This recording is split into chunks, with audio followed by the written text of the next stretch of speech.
stressing that they are very concerned to keep relations on an even footing. So that's all we've had. I doubt very much that they'd acknowledge this problem has happened before when the Chinese accused the Burmese military of violating their airspace, and the initial reaction was complete denial, which was subsequently found out to be incorrect. But so far, there's no confirmation. And the Myanmar authorities continue to justify this military operation in Rakhine State as an offensive directed against Rohingya militants. Yes, that's a line. They do emphasize repeatedly that there are still great dangers from so-called, what they call Bengali terrorists, referring to the what they claim is the ethnic origin of the Rohingya, and saying that these operations are essential and they must keep going, although they've soft-pedaled that a bit lately, and I think the message is really sinking through that this is really doing Myanmar some serious damage. But there's all indications so far that military campaign might be going slightly underground. They're not bragging quite as much about how many terrorists, suspected terrorists they're killing, but it's clear that these burnings and so-called clearance and patrols are going on. And I think more worryingly, there is some evidence that the paramilitary forces, which are basically civilians, I think largely armed by military or police, are also having a big hand in some of these villages and brutalizing of local communities. How much of this is being reported in the local media?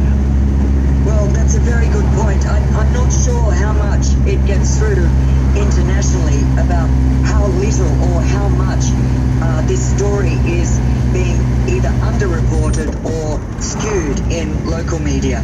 So I'm sitting, for example, in Yangon. I was in Naypyidaw the other day, the capital, and if you were not reading international media, you would either think that there's not really much problem going on in the West, or you would be convinced that this is some deadly Rohingya terrorists are targeting innocent Buddhist communities in Rakhine State in the West. All the state media has focused very heavily on the destruction of Buddhist villages, and I was just reading a report today in the state media, the Global New Light of Myanmar, that was mentioning, incidentally, that there were thousands of Muslims who had fled across the border. This is the way it's being portrayed, and certainly going around in the city.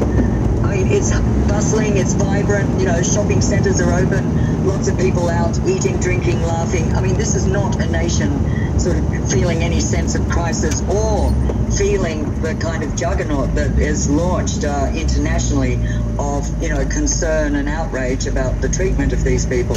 So I think there is a real disconnect. And were there to be any kind of international disinvestment in Myanmar, would it affect the entire country equally? There would be a division, I think. At the moment, you've had a big surge in of Western interest after many decades out of the country for fear of transgressing sanctions. So I think there would be an overall dampening effect on Western companies who would, even if they wanted to invest or maintain investments, might face opposition from their boards and shareholders. But interestingly, in Rakhine State, which is often regarded as the poorest state in Myanmar, it's not the case at all. If you look at foreign investment, what we've got is Rakhine is the main destination for all the big oil and gas companies. They're all there off the coast exploring various blocks. That was Gwen Robinson, Chief Editor of the Nikkei Asia Review, who's reported on Myanmar for the last 10 years and was speaking there from the Burmese city of Yangon.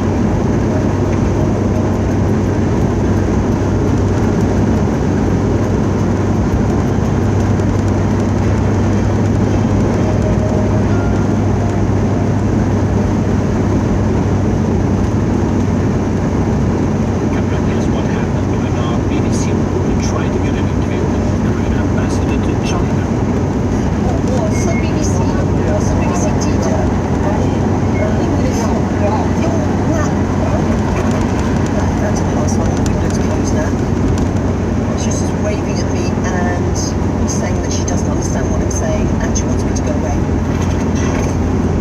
Sound of a closing door there. Our headlines this hour. UN says the number of Rohingya Muslims who fled to Bangladesh to escape violence in Myanmar in the past few weeks has now passed 400,000. Police in Britain said they made a significant arrest following Friday's attempted bombing of a train in London. More on that in a moment. The crowds are demonstrating in Catalonia over a threat to arrest hundreds of local mayors who are backing an independence referendum.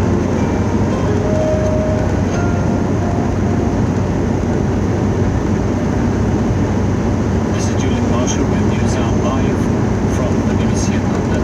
Here in Britain, police have made what they say is a significant arrest in connection with Friday's attempted bombing on a train on London's underground transport network.